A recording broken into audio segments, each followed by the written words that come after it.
பரிசுத்த நாமத்துக்கு மகிமை உண்டாகட்டும். இந்த அருமையான வேளையிலும் ஆண்டவருடைய நாமத்தை நான் மகிமைப்படுத்துகிறேன். விசேஷமாக அவர் கொடுக்கிற தியானத்துக்குள்ள ஒரு வசனம் என்னன்னு சொன்னால், ஏசாயா 43:2, நீ தண்ணீர்களை கடக்கும்போது அவைகள் உன்மேல் புரளுவதில்லை, நான் உன்னோடு இருக்கிறேன். நீ ஆறுகளை கடக்கும் பொழுது அவைகள் உன்மேல் புரளுவதில்லை. நீ தண்ணீரை கடக்கும் பொழுது நான் உன்னோடு கூட இருக்கிறேன். நீ ஆறுகளை கடக்கும் பொழுது அவைகள் உன்மேல் புரளுவதில்லை. ஹல்லேலூயா, கர்த்தருக்கு மகிமை உண்டாகட்டும். நம்ம மார்க் 4ஆம் அதிகாரத்தில் பார்க்குறோம். ஆண்டவர் ஒரு போட்டில் தான் கூட்டிகிட்டு போகிறார் பாருங்க அவருடைய சீஷர்களை. அப்பொழுது மூழ்கத்தக்க அளவுக்கு தண்ணீர் அந்த படகுக்குள்ளேயே வந்துடுது. அவ்வளோ தூரத்துக்கு அலைகள் கொந்தளித்து தண்ணி உள்ளே வருது. ஆனாலும் ஆண்டவர் சொல்கிறாரு, நீங்களாம் ஏன் பயப்பட்டு ஏன் இப்படி அலறிட்டு என்னை எழுப்புறீங்க? என்னை ஆண்டவரே நாங்கள் மடிந்து போகிறோம், உமக்கு கவலை இல்லையான்னு சொல்லிட்டுலாம் கேட்குறீங்க. நான் உங்களோட இருக்கும் பொழுது எப்படி அந்த மாதிரி நடக்கும்? ஏன் இந்த மாதிரி சந்தேகப்படுறீங்க? ஏன் இந்த மாதிரி பயப்பட்டீங்கன்னு சொல்லி கேட்குறாரு. இன்றைக்கி நம்மளை பார்த்து சொல்கிறாரு, உன் மேலே எந்த தண்ணீரும் புரளுவதில்லை, ஏன்னா நான் உன்னோட இருக்கேன். ஆண்டவர் நம்மோடு இருப்பாரானால் எந்த ஒரு ஆபத்தும் நமக்கு வராதுங்கிறத நிச்சயமாக நம்ம மனசில் உறுதியாக நம்ம நம்பணும், விசுவாசிக்கணும். இந்த நம்பிக்கையும் விசுவாசமும் இருக்கிறவங்களுக்கு எப்படிப்பட்ட ஒரு ஆபத்தான சூழ்நிலையில் சிக்கியிருந்தா கூட அவங்க பிழைச்சிக்குவாங்க. அதனால நமக்கு ஆபத்து வராதுன்னு சொல்ல முடியாது. நம்ம போட்டில் போகிறோம், ஷிப்பில் போகிறோம், காரில் போகிறோம், சைக்கிள், பைக்கு, இப்படி மோட்ஸ் ஆஃப் டிரான்ஸ்போர்ட் நிறையா இருக்குது விதவிதமாக. அதில் எதுலையானு போகும்பொழுது சில ஆபத்துக்கள் வரதான் செய்யுது. ஆனாலும் நம்ம இந்த வசனங்களை மனசுக்குள்ளே எவ்வளோக்கு எவ்வளோ கொண்டு போய் பதிச்சு இது எனக்குரியது அப்படின்னு சொல்லி நம்ம அதை கஸ்டமைஸ் பண்ணி வச்சுக்கிறோமோ அவ்வளோக்கு எவ்வளோ ஆண்டவர் நம்மோடு இருந்து நம்ம காரியத்தை ஜெயமாக முடிப்பார். அந்த இடத்துல ஆபத்து வந்தாலும் நம்மளுக்கு எந்த சோதனை வராது. ஒரு சின்ன ஸ்க்ராட்ச் கூட இல்லாமல் எத்தனையோ பேர் பிழைச்சிருக்காங்க. பயங்கரமான ஆக்சிடென்ட்டு, சுற்றி வர இருக்கவங்கெல்லாம் மறித்து போயிருப்பாங்க, இவங்க மாத்திரம் பிழைச்சிருப்பாங்க. இவங்க யாருன்னு சொன்னால் இயேசுவை நம்புகிற ஒருத்தங்க. அவங்க பிலீவ் பண்ணுறாங்க, என் மேலே ஆறுகள் புரளுவதில்லை, என் மேலே எந்த தண்ணீரும் என்னைய மூழ்கடிக்க செய்யாது, ஏன்னா நான் ஆண்டவரோட பிள்ளை அப்படின்னு சொல்லிட்டு அவங்களுக்கு ஒரு தைரியம். அந்த தைரியத்தை ஆண்டவர் தான் கொடுக்குறாரு. இந்த விசுவாசம் பெருக பெருக இந்த தைரியம் நமக்குள்ள இன்னும் அதிகரித்து கொண்டே இருக்கும். ஹல்லேலூயா, என்னை யாரும் அசைக்க முடியாது, ஏன்னா ஆண்டவர் என்னோட இருக்கார். ஹல்லேலூயா. ஒரு தடவை பார்த்தீங்கன்னா ஒரு ஒரு தீவிரவாதி ஒருத்தரை ஷூட் பண்ணணும்னு சொல்லிட்டு, இது ஆப்பிரிக்கா தேசத்தில் நடந்தது. ஷூட் பண்ணணும்னு சொல்லிட்டு முட்டி போட சொல்லி அவருக்கு நேராக கன்னை வச்சுட்டு ஷூட் பண்ணுறதுக்கு ரெடியாக இருக்கார். இந்த முட்டி போட்ட சகோதரன் என்ன பண்ணுறாருன்னா, கையை ரெண்டையும் இந்த ஹேண்ட்ஸ் அப்னு சொல்லுவோம்ல, அந்த மாதிரி நான் சரண்டர் பண்ணுறேன், என்னை நீ கொன்றாதங்கிற மீனிங்லாம் அவர் கையை தூக்கிட்டு சொல்கிறாரு. ஆனாலும் அவர் அந்த டைமில் ஜெபம் பண்ணுறதை தான் நம்ம பார்க்குறோம்.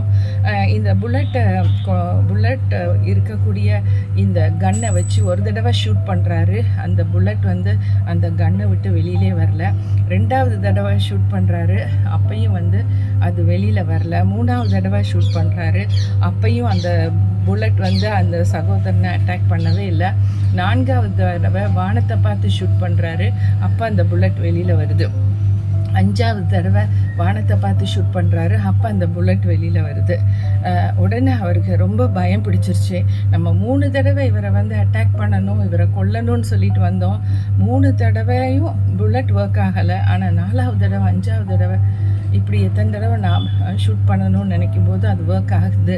உண்மையிலே இந்த சகோதரன் நம்புகிற அந்த கடவுள் உண்மையுள்ள தெய்வம்னு சொல்லிட்டு கன்னெல்லாம் தூக்கி போட்டுட்டு ஓடியே போயிட்டாராம். இப்படி இது உண்மையிலே நடந்த ஒரு காரியம். இதை நீங்கள் வாட்ஸ்அப்லேயோ இல்லைன்னா ஃபேஸ்புக்கில் பார்த்துருப்பீங்க. கர்த்தர் எப்படி பாதுகாக்கிறாருங்கிறதுக்கு இது ஒரு அடையாளமாக இருக்குது. அப்போ நம்ம இந்த நாளில் எடுத்திருக்க இந்த வசனம் ஃபுல்லாக கடல்லையோ தண்ணியிலையோ ஆறுலையோ போகும்போது, போட்டில் பரிசலில் போகும்போது எத்தனையோ முறை நம்ம பார்த்துருக்கோம், நியூஸில் வாசித்திருக்கோம்.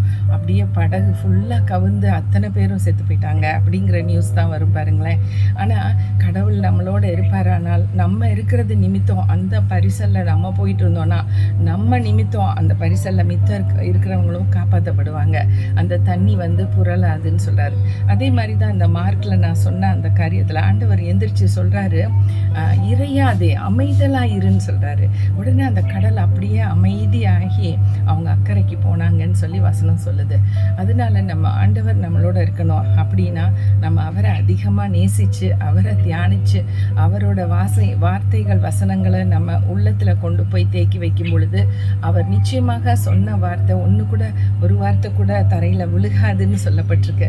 அப்படி உள்ள தெய்வம் நம்மளை காப்பாற்றுவார். எந்த சூழ்நிலை வந்தாலும் இயேசுவேன்னு சொன்னால் போகிறோம், அவர் அந்த நிமிஷத்தில் நம்ம காப்பாற்றுவார். கர்த்தருக்கு கோடி கோடி ஸ்தோத்திரம் உண்டாகட்டும். இந்த நேரத்தில் நம்ம ஜெபம் செய்யலாம். நல்ல ஆண்டவரே, நன்றியோடு துதிக்கிறோம். இந்த வேளையிலும் ஆண்டவரே, நாங்கள் தியானித்த இந்த வசனம் இப்போ ஆறுகளானாலும் சரி, எந்த தண்ணீர் பிரவாகித்து சுனாமி மாதிரி வந்தால் கூட ஆண்டவரே அது எங்களை சேதப்படுத்தாதுன்னு நாங்கள் விசுவாசித்து இந்த வேலையில் ஜெபிக்கிறோம்.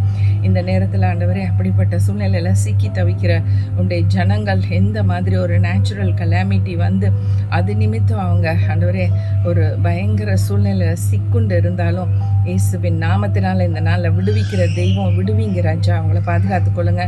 எல்லா ஆபத்துக்கும் விக்கினத்துக்கும் விலக்கி பாதுகாத்துக்கொள்ளுங்க ராஜா. திருக்கரத்தில் ஒப்புவிக்கிறோம். இந்த அக்டோபர் மாதம் முழுவதும் அது ஒரு ப்ராமிஸ் வேர்ஸாக நாங்கள் சொல்லி ஜெபிக்கிறோம் ராஜா. எந்த ஆபத்தும் வராது. எந்த சூழ்நிலை மாறி வந்தாலும், எப்படிப்பட்ட ஒரு இயற்கைக்கு அப்பாற்பட்ட காரியங்கள் நடந்தாலும் அது உங்களை அணுகாது. பொல்லாப்பு உனக்கு நேரிடாது, தீங்கு உனக்கு வராதுன்னு சொல்கிற வார்த்தைகளை நாங்கள் நினைவு கூறுகிறோம். இந்த மாதம் முழுவதும், இந்த அக்டோபர் மாதம் முழுவதும் நன்மையும் கிருபையுமே வாழ்நாள் ஃபுல்லாக அவங்களுக்கு பின்தொடரணும் ராஜா என்று சொல்லி நாங்கள் வாழ்த்துகிறோம், ஆசீர்வதிக்கிறோம். அப்பா, நீங்கள் பொறுப்பெடுத்துக் கொள்ளுங்க. இயேசுவின் நாமத்தில் கேட்கிறோம் நல்ல பிதாவே. ஆமென், ஆமென். Thank you friends for watching this video and God bless you all.